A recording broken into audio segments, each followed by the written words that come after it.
Très bien. Ben, je vais laisser du coup la parole à Yann Moisan. Donc, je répète, un responsable maintenance Pont-Château de Tipiac, enfin, le site de Pont-Château chez Tipiac, que vous connaissez, je pense, au moins par la publicité. Mais il va revenir évidemment sur cette entreprise et surtout l'implémentation d'une solution de GMAO Corim dans son atelier et dans ses usines. Merci. Bonjour à tous. Donc, je vais commencer par vous présenter bien sûr mon entreprise, hein, c'est la moindre des choses, on commence par ça. Et après, vous expliquer un peu la démarche que nous avons eue pour lancer la GMAO sur Tipiac, donc le groupe Tipiac complet. Donc, pas seulement un ou deux sites, c'est vraiment la volonté de faire un groupe. Voilà. Donc,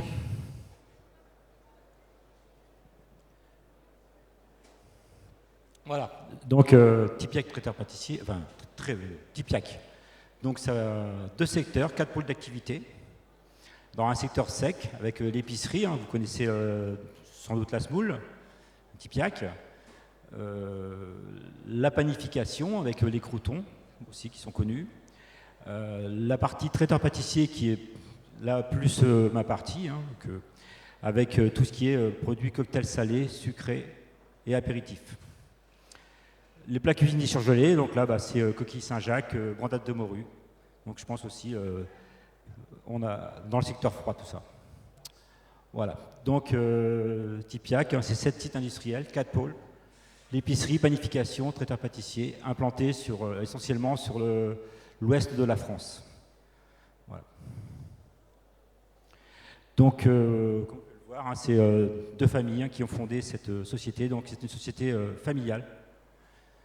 Donc avec un effectif voilà, de 1250 personnes hors saison, on va dire, parce qu'il y a des parties saisonnières de fin d'année. Le chiffre d'affaires, voilà. Donc voilà, donc là on va attaquer vraiment le vif du sujet sur le projet de mise en place d'une GMAO. Alors, on a travaillé sur tous les besoins qu'on peut avoir, donc on en est ressorti sur certains résumés, donc l'aide à la mise en œuvre de la politique maintenance. Donc avec 3 objectifs principaux, hein, disponibilité opérationnelle, optimisation des coûts et de main-d'œuvre et d'arrêt de production. Voilà. Donc les besoins, hein, gérer un parc d'équipement, gérer la maintenance préventive, gérer un planning de travail et le reporting. Gérer un stock en quantité et en valeur. Mettre en place la mobilité pour les techniciens. Tout ça, c'était les projets de départ. Tous les besoins qu'on avait identifiés au début, avant la mise en place. Voilà, donc un petit retour sur les techniciens, enfin les équipes techniques, hein, avec voilà, différentes équipes, hein, suivant les sites, hein, suivant la grandeur des sites. Voilà. Donc après, voilà, je vais un peu revenir sur tout ce qu'on avait fait comme étude avant la mise en place. Donc obtenir un taux de service moyen. Voilà, l'application de la maintenance, entretien préventif, gestion de pièces de stock et du personnel. Nombre de réclamations inférieur à 10 millions de titres vendus pour les fournisseurs. Ça, c'est tout ce qui est la politique qualité de l'entreprise, limiter les coûts de non-qualité. Voilà. Et la maintenance là-dedans, elle intervient surtout sur la maintenance préventive, bien sûr, pour éviter les dysfonctionnements, les non-conformités, les coûts de non-qualité, la bonne gestion des plannings, intervention dans de bonnes conditions, suivant avec la production, en relation avec la production bien sûr, sécurité et éviter les dysfonctionnements et avoir un historique des interventions.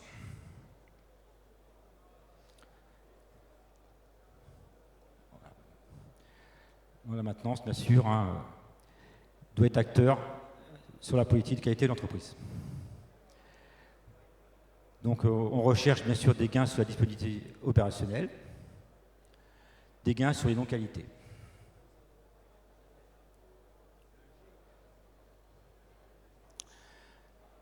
Donc toujours hein, dans notre projet, on continue à travailler, donc mettre en œuvre dès les prévus, les actions correctives majeures. Bon, c'est les objectifs qu'on avait vus en amont.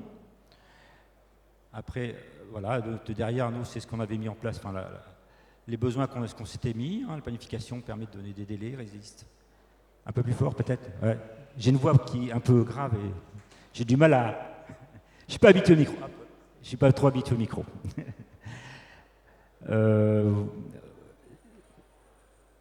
Bon, prioriser bien sûr les actions correctives liées aux équipements, mettant en correspondance le personnel, les pièces détachées, la disponibilité des machines. Ça va mieux là, au niveau du son?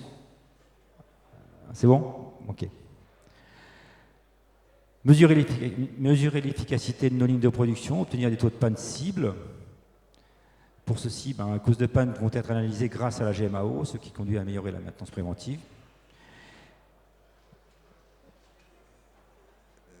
Voilà, l'acteur est toujours un acteur de premier plan politique qualité d'entreprise, on est toujours dans les mêmes objectifs.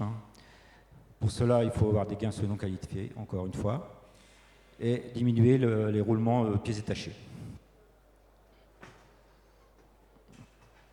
Bon, voilà, je ne reviens pas sur la vie d'un équipement. C'est vrai qu'il y a la courbe de la vie d'un équipement, donc c'est sur ça qu'on travaille, sur avoir une vision sur la jeunesse, le taux de maturité et bien sûr le vieillissement, l'obsolescence.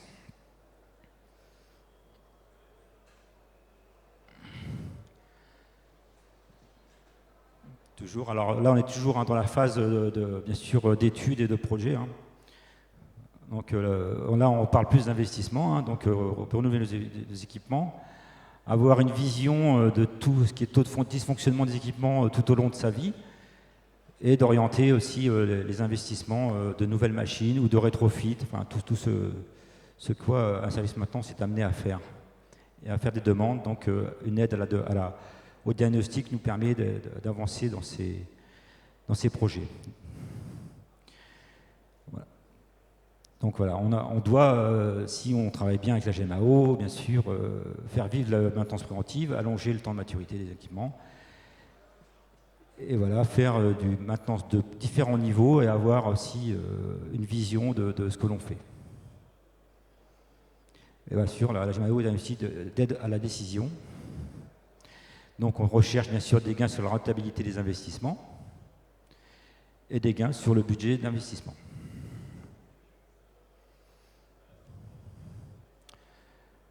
Donc mettre aussi les investissements le plus vite possible en production, bien sûr. Donc là, c'est l'historisation qui va nous aider à identifier toutes les pannes éventuelles qu'on pourrait avoir avant, à la mise en route, en amont, d'être attentif à la mise en service et avant d'atteindre le taux de maturité.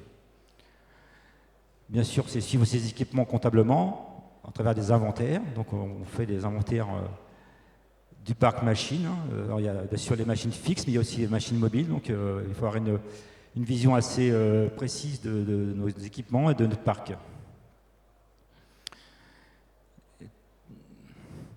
Donc pareil, gain sur la disponibilité au démarrage des machines.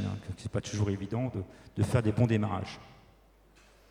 Et gain sur la main-d'œuvre indirecte, c'est-à-dire tout ce qui est lié à la sous-traitance. Voilà, alors là, j'ai fait un petit flyer sur le début de la mise en route et le planning de la GMAO Corim sur les sites de Tipiac.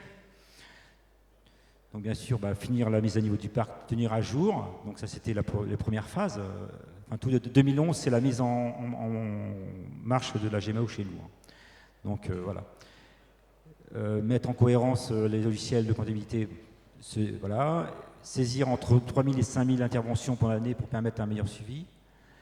Mesurer la productivité de service, affecter au moins 30% du stock aux équipements afin d'optimiser les stocks et diminuer le taux de roulement. Réaliser le maximum de préventifs dans les délais en planifiant mieux les arrêts. Se caler avec la production, bien sûr, pour toutes ces interventions, au nettoyage, tout ce qui est lié aux différents arrêts ou non-arrêts pour faire de la maintenance. Rédiger le préventif, mécanique, c'est-à-dire changement des roulements, tout ça, tout ce qui est lié aux gammes de préventifs. Rédiger le préventif, 6000 pièces référencées en GMAO. Voilà, c'était les objectifs de premier abord. Et mise en place de la mobilité via Corim Touch. Voilà. Donc on va voir un peu où on est maintenant. Donc la mise en place de la GMAO a été faite avec la société Cody West à Nantes. Donc ça implique une grosse préparation en amont de fichiers. Alors, au départ, on était des fichiers Excel pour migrer vers la GMAO, donc avec des modèles existants. Et voilà. Après, on a été suivi en formation. Il faut former des gens, bien sûr, à l'utilisation de cette GMAO, des formations administrateurs. C'est une GMAO qui nous permet aussi d'avoir des possibilités diverses à la mise en place. Suivi des événements pendant et après la migration, et formation annuelle administrateur ou utilisateur si besoin, en fait, c'est au besoin. Voilà. Donc, l'utilisation de la GMAO Corim. Alors, au démarrage de la GMAO, on n'avait pas tous une GMAO, certains étaient déjà équipés, je disais, l'ancienne version Corim, hein, qui était Newman, c'est ça? Voilà, je ne l'ai pas connu, enfin moins, disons. Donc, on avait fait un état des lieux de tous les sites, hein, avec ce qu'on faisait, bien ou pas bien, mais enfin, on avait un état des lieux, voilà, on s'était mis tous autour d'une table et voir un peu toutes les possibilités qu'on aurait pu, pour voir si on avait évolué dans le temps. Donc, voilà.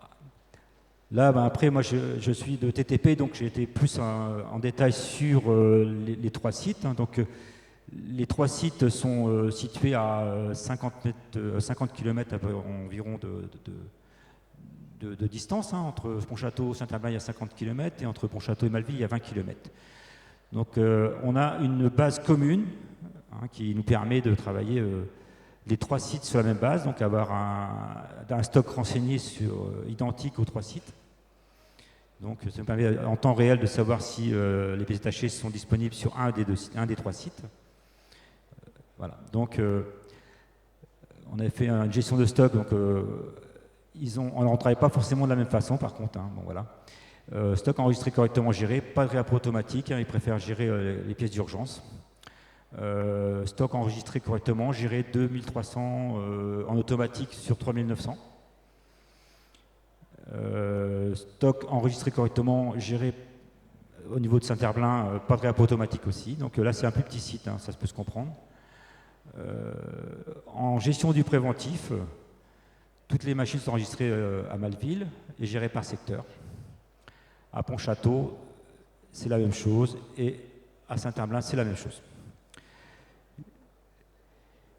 Alors, en immobilisation, donc toutes les machines sont enregistrées et étiquetées. Ça veut dire que via l'application Corim Touch, on est capable d'aller identifier machines avec l'étiquetage.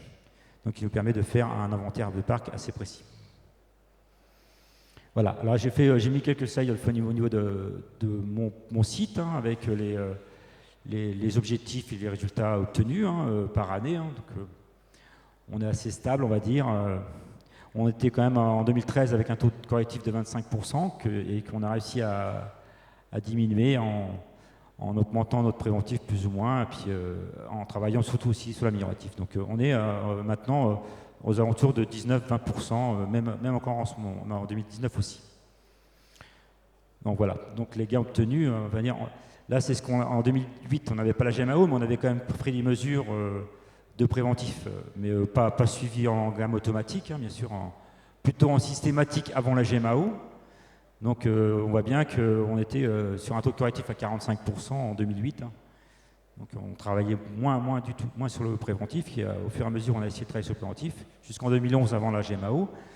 Mais on faisait beaucoup de systématique. La GMAO va nous permettre après de travailler sur l'historisation et de gagner du temps de fonctionnement sur certains équipements et de changer les pièces quand c'est nécessaire, faire un peu de conditionnel. Et voilà. Donc, j'ai fait aussi un suivi de justement traiteur-pâtissier. On a axé énormément notre GMAO sur le préventif. À savoir qu'elle fait beaucoup de choses, la GMAO, mais on peut choisir aussi nos priorités. Donc, la priorité était sur Pontchâteau de travailler sur le préventif. Hein. Donc, vu qu'on était parti de très loin au départ, hein, donc, on avait besoin de pérenniser ce qu'on avait mis en place avant la GMAO. Donc, on voit bien on a créé des gammes tout au long de la vie de la GMAO, hein, et au fur et à mesure de l'arrivée des machines. Hein, donc, on a des interventions qui oscillent entre 1000 et 1200 jusqu'en 2015. Après, il y a la mise en place d'une nouvelle ligne qui nous a obligés à augmenter nos gammes, vu on avait plus de machines, mais on reste raisonnable dans nos temps de fonctionnement parce qu'en 2018, on voit bien qu'on revient à des temps de préventif identiques avant la mise en place de la nouvelle ligne, à peu près. Donc c'est qu'on a travaillé à l'amélioration de nos gammes et à la mise en place de gammes précises, plus précises après en se basant sur notre historisation. Voilà. Donc en 2019, on a 409 gammes de maintenance, bon, qui va bien sûr de l'hebdomadaire au mensuel, à l'annuel, au trimestriel. Enfin, on met ce qu'on veut dedans, hein, enfin ce qu'on veut par rapport à nos préconisations fournisseurs et notre historique. Et on a aussi orienté, comme on est dans l'agroalimentaire, les gammes de nettoyage liées à la production, hein, qui est important en agroalimentaire et qui nous permet aussi d'avoir une traçabilité par rapport à nos certifications IFS, PRC. Donc c'est d'avoir des gammes de nettoyage gérées par la production. Donc créer des utilisateurs production, hein, qui distribuent des gammes aussi, comme on peut utiliser du préventif, mais lié vraiment au nettoyage. Voilà. Donc là, on va partir plus sur la partie mobilité, hein, qui a été mise en place alors, sur un site pilote qui était Saint-Aignan, hein, qui a beaucoup travaillé dessus. Donc on va voir quelques tableaux liés surtout par le travail fait par Saint-Aignan. Nous, on y vient petit à petit, mais ça prend. Hein, mais je pense que ça va être assez parlant. C'est par rapport... une GMAO fonctionne, bien sûr, si elle est bien renseignée. Et on s'est rendu compte que quand même la partie administrative prenait beaucoup de temps aux techniciens. Donc cette partie mobilité nous permet aussi d'aller aller plus vite déjà pour les instructions et avoir accès aux documents. Donc ce qui est marqué là, hein, c'est gagner du temps, efficacité, éviter les déplacements, regrouper les sorties de stocks, la saisie des interventions directes avec moins de fautes parce que l'avantage de la partie Android, c'est qu'il y a un correcteur d'orthographe. Donc des fois, c'est pas toujours facile de tout relire. Diminuer le temps de panne, forcément parce qu'on a moins de déplacements. Optimiser la gestion de pièces détachées, bien sûr, c'est l'étiquetage d'un stock à jour et qui nous permet, avec un flashage pendant l'intervention, de sortir les pièces exactes nécessaires. Visibilité de demande d'intervention, donc effectuer l'inventaire des équipements, j'en ai déjà parlé un petit peu avant. Accès à Internet, aide au diagnostic pour les fabricants. Voilà. Ça, c'était l'objectif du Core Touch. Avec toujours la même... Enfin, on reprend tout depuis le début, optimiser, voilà, communication aussi, diminuer le temps de panne, ça, on n'est pas... et un gain de temps. Alors, le gain de temps administratif, c'est vrai qu'il est flagrant. Aller faire un dépannage, revenir, refaire tout mettre sur son PC après, ça demande beaucoup d'énergie. Et il y a souvent des oublis. Hein. Voilà. Donc les critères de mesure qui étaient la mise en place de Core Touch, c'était consigner 100% d'intervention. Moi, c'est pas vraiment vrai, mais bon, on arrive à des taux assez importants. Gérer 100% des pièces détachées, ça reste un objectif qui n'est pas toujours atteignable, mais voilà, c'est 100%, c'est quand tout le monde utilise bien le Core Touch. Après, dans les urgences, c'est pas toujours vrai. On est tous au même. Éliminer 100% des dépassements vers l'atelier maintenance, ça aussi, c'est mieux, mais c'est pas encore ça. Donc là, j'ai mis un peu des résultats du site de Saint-Aignan qui avait fait vraiment un travail important sur les indicateurs. Donc voilà. Nombre de sorties sur intervention, hors intervention, donc on voit bien les écarts. Donc voilà, objectif 80% en heures renseignées, donc on est bien à 85%. Donc nous on y est aussi, hein, à 85%, on n'est pas encore à 100%, mais on tend à y aller en fait. Nombre de pointages par technicien, objectif 35 heures, que le temps de technicien soit égal au temps de GMAO. Bon, c'est pas toujours vrai, mais bon, enfin, après, il y a pas toujours, le technicien n'est pas toujours occupé à faire de la maintenance sur l'outil de production. Voilà, éviter. Voilà. Donc là, après, ça reprend un peu ce qu'on a dit avant, hein, donc on voit bien l'écart avec le PDA, on est monté à 60% d'interventions renseignées, 65% même.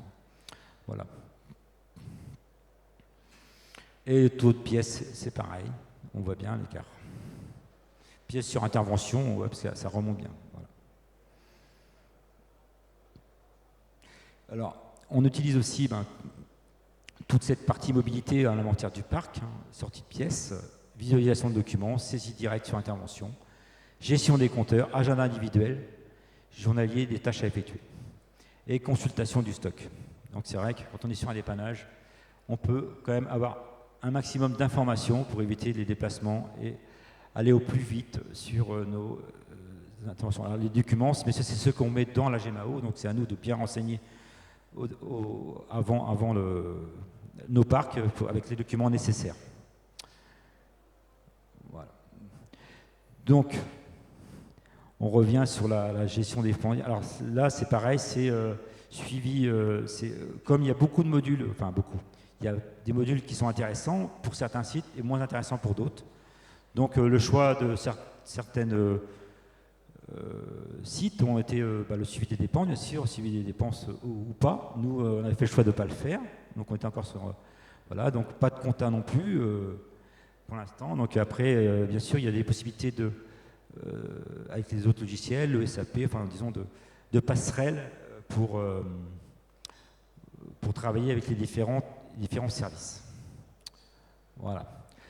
Les ressources humaines, donc ça veut dire la gestion du planning et des compétences, qui peut se faire aussi via la GMAO. Donc pour l'instant, on n'y est pas tous. Certains l'utilisent, certains d'autres. Enfin, c'est au choix en fait. On n'est pas obligé de tout utiliser. On a des façons de faire qui sont différentes sur chaque utilisateur et chaque site. Voilà. Mais il y a quand même tout ce qui est déclenchement automatique d'intervention et tout ça qui sont utilisés. Mais par contre, la gestion du planning temps n'est pas utilisée sur la GMAO. Voilà. D'autres indicateurs que j'ai pu faire en extrayant les données de la GMAO. Donc elle fait des indicateurs et après on choisit soit de prendre un indicateur de la GMAO, soit créer nous-mêmes nos indicateurs avec des extractions type Excel. Voilà. Donc voilà, ce genre de choses qu'on peut faire. Les analyses, l'utilisation d'indicateurs de pilotage, donc c'est ça ce que je te disais, des indicateurs, certains l'utilisent, d'autres pas. Donc nous, on avait fait le choix d'utiliser en extrayant des données Excel.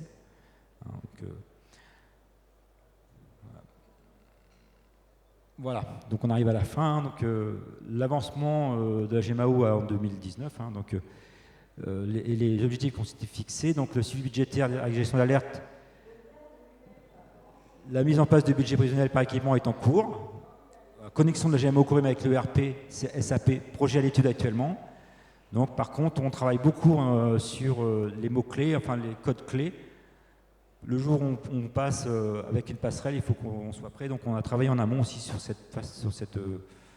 ces mots-clés qui doivent servir à faire des passerelles. On ne peut pas faire n'importe quoi. Il faut le travailler très en amont, préparer les tableaux, ce qu'on veut mettre dans la GMAO pour pouvoir discuter avec un autre logiciel. Et ça, c'est la société CodeWest, c'est quand même qui nous a aidés dans ce projet à mettre en place ces pré-études et c'est ne pas mettre n'importe quoi et n'importe comment tout notre administratif. Voilà. Donc, merci de votre attention. J'espère que ça n'a pas été trop dur à avaler parce que je ne suis pas souvent devant un public comme ça. J'ai plutôt affaire à des techniciens. Donc, merci de votre attention. Et en plus, vous n'êtes pas favorisé par l'horaire qui est un peu compliqué. Oui. Après le repas. Ouais. Merci beaucoup, Monsieur Moisan. Justement, on va lancer quelques questions. Moi, j'en avais une. C'est qu'est-ce qui fait qu'on réussit une bonne implantation d'un logiciel de GMAO? Quels sont les prérequis au moins à avoir pour réussir une implémentation GMAO? L'implantation, c'est beaucoup de travail en amont et c'est beaucoup d'implication de tous les services, maintenance, mais aussi support. Dont la comptabilité, tout ce qui est... on peut pas, enfin, il ne faut pas qu'on fasse chacun de son côté.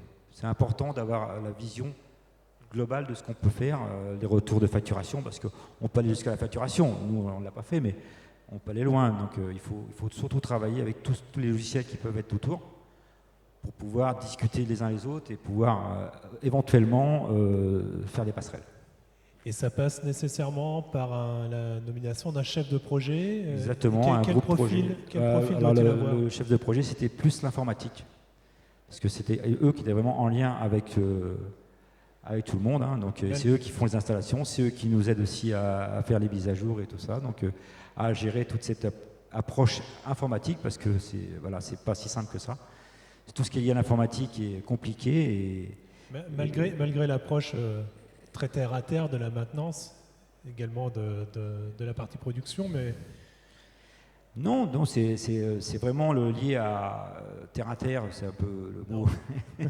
L'informatique l'est aussi, mais oui, quand parce même plus que éloigné. la maintenance travaille beaucoup avec éloigné. l'informatique quand même depuis des années, donc on n'est pas... mais c'est plutôt la mise en place qui est compliquée, c'est pas le fait de travailler avec. C'est plutôt comment on travaille avec, comment on travaille aussi avec les supports qu'on avait avant. Ce qui est important, c'est pas de perdre ce qu'on avait fait avant, même ceux qui étaient sur Excel, voire Access, voire papier. Comment on fait pour garder cette historique? Ça peut déjà des fois avoir beaucoup d'années en arrière. Qu'est-ce qu'on veut garder? Qu'est-ce qu'on enlève? Parce que forcément, on va en perdre. Mais voilà, c'est surtout cette notion de ne pas perdre l'information à la mise en place d'un logiciel. D'accord. Voilà. Avez-vous des plans? Concernant la gestion des pièces détachées, réception, chaîne achat, etc., comment vous répartissez les rôles entre Corim et SAP? Alors, on va jusqu'à la livraison avec la GMAO. On pourrait aller plus loin, mais nous, on va jusqu'à la livraison et après, on passe sur facturation qu'on reçoit et qu'on gère en papier encore. Voilà.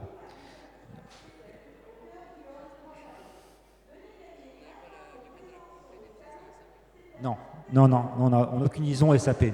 On est vraiment un logiciel à part.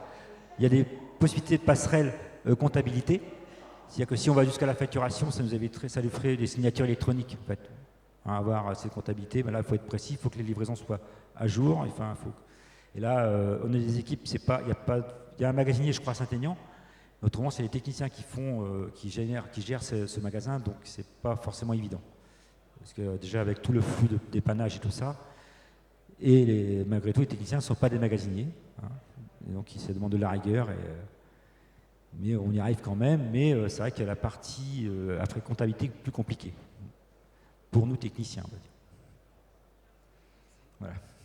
Bonjour. Bonjour. Vous avez des objectifs ambitieux, notamment 100% des interventions de dépannage saisies. Oui. Quel accompagnement au changement vous avez fait auprès des techniciens qui sont sur le terrain pour que cet objectif soit atteint ou qu'il puisse être atteint? Voilà. Donc il faut bien l'expliquer qu'on ne fait pas du flicage. C'est ça qui est compliqué pour un technicien, se dire on va voir ce que je fais tous les jours, ce que je fais attention. C'est des techniciens, une équipe, c'est... L'accompagnement, c'est vraiment leur apporter quelque chose qui est utile, qui leur permet aussi de... Alors, les 100%, on ne les a pas atteints, je vous rassure, c'est compliqué quand même, parce qu'il y a la vie de tous les jours. Mais nous, ce qu'on veut, c'est 100%, surtout de l'outil de production, parce qu'il n'y a pas que la production, mais il y a aussi tout ce qui est autour, qui n'est pas forcément lié à la production, mais l'objectif, c'est vraiment 100% production.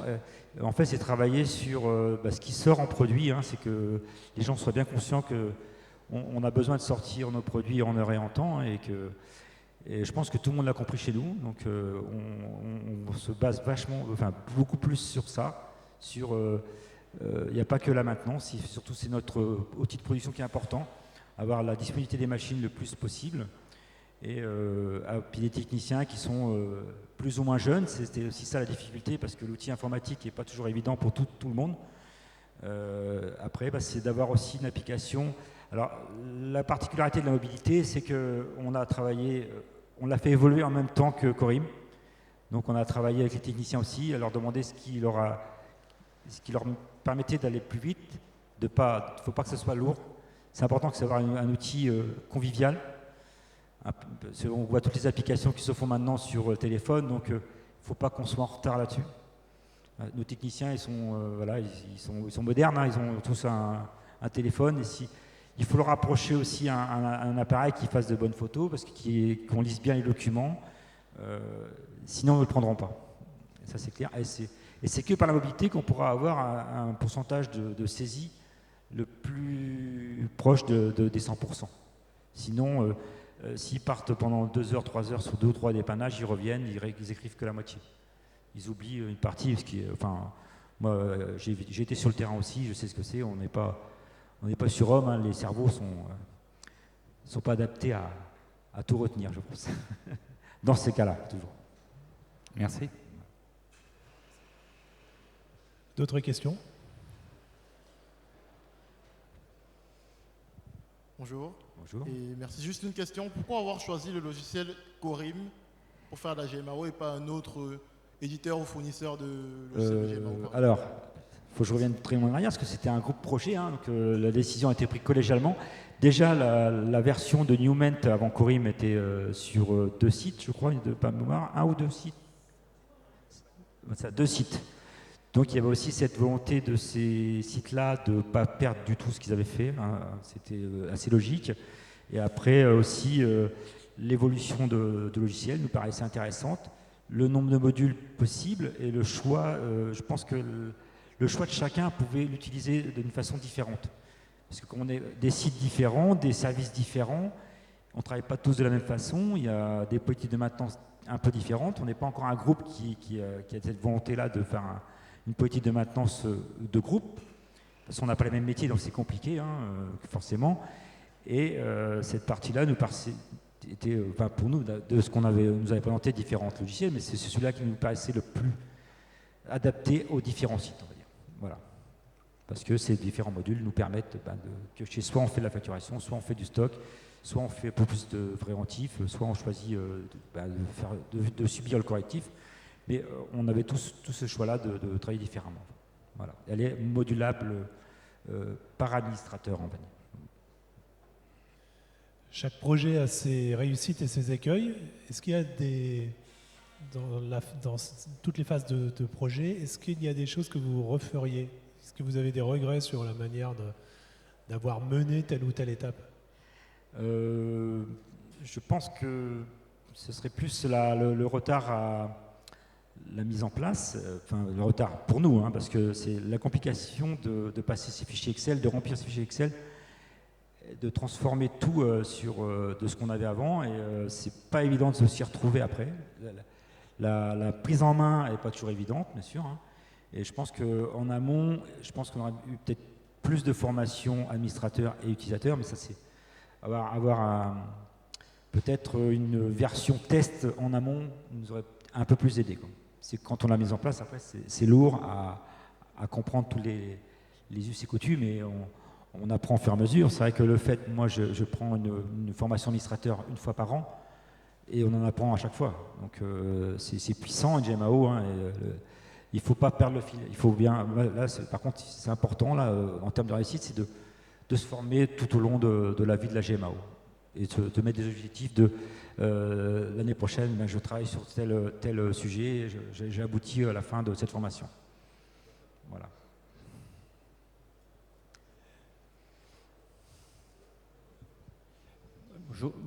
Bonjour, merci pour votre présentation, très intéressante.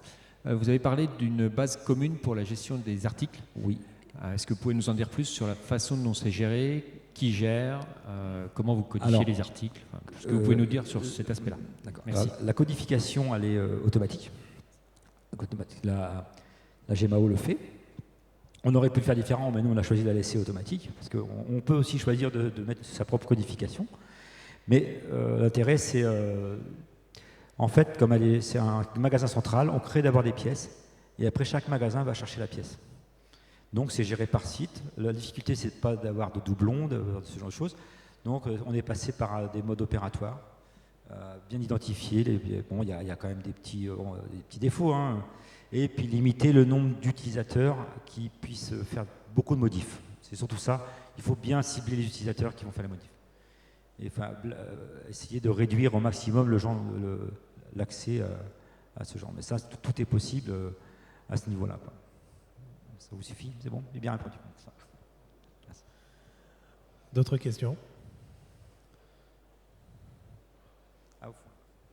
Oui, bonjour. Bonjour. Au niveau mobilité, vous utilisez plutôt les tablettes ou plutôt les téléphones Alors là, on est en PDA durci. Après, je suis en train de réfléchir justement à avoir plus une tablette. Déjà au niveau coût, c'est vrai que maintenant les coûts de tablette ont diminué. Et en phase de taille d'écran aussi, pour les documents, c'est plus simple. Voilà. Voilà, on réfléchit à ça. C'est vrai qu'un PDA durci, c'est quand même pas rien. On en a 10, nous, sur le site de Pontchâteau. Donc, voilà. Puis forcément, ça tombe en panne. Il y a un tas de choses. Il faut avoir un suivi. Hein, ça tombe par terre. Même si c'est durci, quand ça tombe, des fois, ça casse. Faut pas rêver. Mais c'est surtout cet aspect. Voilà. On peut mettre, si c'est Android, voilà, ou même, je crois qu'il y a aussi les autres supports. Hein. Voilà. Donc, voilà, c'est ça. Donc après c'est le travail, voilà, avec les équipes. C'est vrai que c'est forcément plus facile d'avoir un document lisible, sinon il n'est pas utilisé, quoi. Je pense que c'est pour ça qu'on est en train de réfléchir à changer de support. Voilà. J'avais quelqu'un au fond. Oui, il y avait une autre question, je sais pas.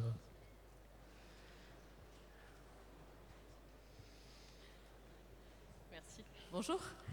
Vous m'entendez, c'est bon, ouais. Oui. Donc 2 questions. Est-ce que vous pouvez nous donner une fourchette du coût global du projet? Et puis, autre question, est-ce que vous êtes satisfait de Corim et du support qu'il vous apporte au quotidien pour régler vos différents problèmes? Je n'ai pas le budget. Vous n'avez pas le budget? Non. Non, moi, personnellement, je suis satisfait de l'outil. Hein. Après, le fait qu'on puisse quand même le mettre à sa façon est plus facile à faire à appréhender, quoi. Donc on ne perd pas ce qu'on faisait avant. Après, petit reproche que je peux faire, c'est que c'est très puissant. Donc si on veut l'utiliser à grande échelle, il faut vraiment y passer du temps. C'est énergivore en temps, donc on est obligé de prioriser, et c'est pour ça que je fais ces formations annuelles, pour essayer d'avoir l'outil que je veux avoir, mais que j'utilise bien, surtout. C'est ça. Et c'est vrai qu'au terme d'indicateurs, c'est vrai qu'il faut travailler beaucoup dessus. Les indicateurs de la GMAO sont bien, mais il faut aussi lui apporter beaucoup de choses. Donc c'est pour ça, moi j'ai fait le choix d'Excel, parce que je suis habitué aussi. Hein, je suis un peu ancien, donc les habitudes qui se perdent.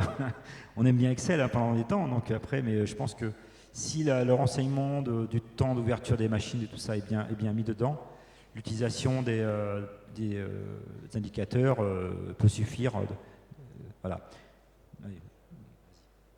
Je vais dire un petit mot sur le budget. En fait, le budget, ça dépend du nombre d'utilisateurs du logiciel, puisque on vend en fait des jetons, des accès simultanés. Ça dépend. Le coût du projet dépend aussi du coût de l'étude. On avait fait avec Tipiac une étude d'adéquation paramétrage avant la mise en place pour définir où Tipiac voulait aller en utilisant la GMAO. Donc l'équipe projet était composée du responsable informatique de Tipiac et de tous les responsables maintenance de chaque site. Donc il y a eu ce coup-là d'études. Ensuite, après, toute la formation administrateur a été réalisée simultanément avec tous les responsables maintenance, puisqu'ils sont tous administrateurs de chacun de leurs sites. Et après, la formation sur chacun des sites des utilisateurs. Mais bon, formation des utilisateurs, c'est une journée, c'est pas très important. Mais j'ai pas le montant en tête, mais on est sur le stand C12. Si vous voulez des renseignements supplémentaires, vous pouvez passer nous voir le logiciel également. Voilà. Très bien. Est-ce qu'il y a d'autres questions avant de clore cette intervention? Oui. Bonjour, et j'ai 2 questions. Du coup, la première question, c'est en termes de préparation des données avant la mise en place. Combien de temps on passe à peu près pour une usine? Pour une usine, ça dépend de ce qu'on a à mettre dedans. De faire l'inventaire des pièces détachées, faire la mesure de chaque opération qu'il faut mettre après dans les gammes, etc. C'est à peu près quel planning? Je vais dire, tout dépend de ce qu'on avait comme support avant. Nous, on avait des fichiers Excel, donc c'était assez simple. Oui. Et comme la base était en Excel, ils nous donnent des modèles et on rentre dans ces modèles-là. Donc après, par colonne, on a mis tout ça. Donc je dis La préparation, la mise en place, j'ai un bon mois. Hein, ah oui, parce qu'il y a beaucoup de choses à rentraîner. Non, mais pour être sûr d'avoir tout mis dedans, en fait. Puis moi, ça dépend de ce qu'on a à mettre dedans, mais je dirais qu'on a passé du temps en amont à récupérer les informations et à les mettre en place. Mais bon, après par contre, ça va très vite. Nous, c'est surtout la prise d'informations. Après, si les fichiers Excel est déjà bien fait avant, ça va vite. Hein. Par contre, la migration est rapide, mais c'est surtout nous, nos supports qui n'étaient pas forcément bien faits au départ. En fait, c'est ça. Après, ça dépend des ressources que vous avez à disposition. La deuxième question. Ah oui, ça dépend aussi des ressources que vous avez à disposition. Parce que, en fait, le problème des services maintenance, c'est qu'il faut maintenir. Donc, tous les jours, le jour où on a un peu de temps pour travailler sur la GMAO, c'est le jour où il y a une grosse panne, etc. Donc, très souvent, les gens prennent un stagiaire, les entreprises prennent un stagiaire. C'est des stages de DUT, des stages de licence. Et en général, pour l'installation d'un logiciel de GMAO, c'est toujours de l'ordre de grandeur de 2 à 3 mois. On crée un environnement de test, on travaille sur l'environnement de test, on fait l'étude d'adéquation, ensuite, après, on fournit des fichiers modèles d'import pour les fournisseurs, les pièces détachées, les gammes, enfin tout ce qu'il y a à mettre dans la GMAO, les sections budgétaires, les axes d'analyse. Et après, c'est en fait la vitesse à laquelle le service maintenance s'approprie le logiciel, puisqu'ils ont une base test, et quand eux donnent le feu vert, on passe sur la base réelle et on démarre. D'accord. Voilà. Okay, merci. Et par rapport au projet de connexion entre SAP et la GMAO, c'est quel périmètre? C'est purement financier? Non, pour l'instant, non, c'est pas financier, c'est plutôt... l'entreprise est passée sur SAP il y a très peu de temps. Donc c'est un peu chevauché, les deux projets sont beaucoup chevauchés. Donc je pense que les logiciels sont prêts. Hein. Je pense qu'il y a... Nous, on fait attention quand on rentre nos fournisseurs à tout ça, d'être bien codé par rapport à la compta, pour être sûr de pouvoir avoir ce code clé qui nous permet d'avoir la relation entre deux logiciels. Et le jour qu'on pourra le faire, on sera prêt en fait. Puisqu'en amont, on a déjà identifié ce qu'il fallait faire avant. Voilà. Par rapport aux interfaces justement avec d'autres logiciels ou d'autres ERP, en fait, tous les interfaces qu'on développe le plus fréquemment, ce sont des remontées financières, très souvent. Qu'est-ce que le service maintenance a engagé qu'est-ce qu'il va y avoir à payer le mois prochain, etc. Bon, maintenant, ils n'en sont pas encore là chez Tipiac, on peut rentrer du prévisionnel. Donc, ça veut dire qu'on peut suivre des alertes par rapport au prévisionnel, des dépassements de budget, etc. Donc, au niveau des interfaçages, je pense que peut-être que chez vous travaillerez aussi sur les sections budgétaires, sur le prévisionnel. Oui. Mais souvent, les interfaces sont vraiment réduites à ces choses-là, quoi. Parce que c'est plus intéressant de faire toutes les actions sur le logiciel de GMAO, les achats, on renseigne le stock, on sort les pièces, etc. Pour sortir des indicateurs, c'est beaucoup plus facile, quoi. D'ailleurs, très souvent, quand on est interfacé avec SAP, il crée des articles génériques, ils savent même pas ce qu'ils achètent. Enfin, dans SAP, on ne sait pas trop ce qu'on achète, quoi. Par contre, on contrôle budgétairement, quoi. Voilà, je ne sais pas si je réponds... Mais on est interfacé avec tous les logiciels de la Terre, hein, de compta, de tout ce qu'on veut, quoi. Très bien. Nous allons clore cette conférence. Si vous avez évidemment des questions, j'imagine que vous tenez à disposition. Non. Merci à tous. La prochaine va démarrer dans 10 minutes. Hein. C'est avec le Endel du groupe Engie qui va nous parler d'industrie du futur et de mise en place aussi de nouvelles solutions connectées et autres dans les usines du groupe. Merci.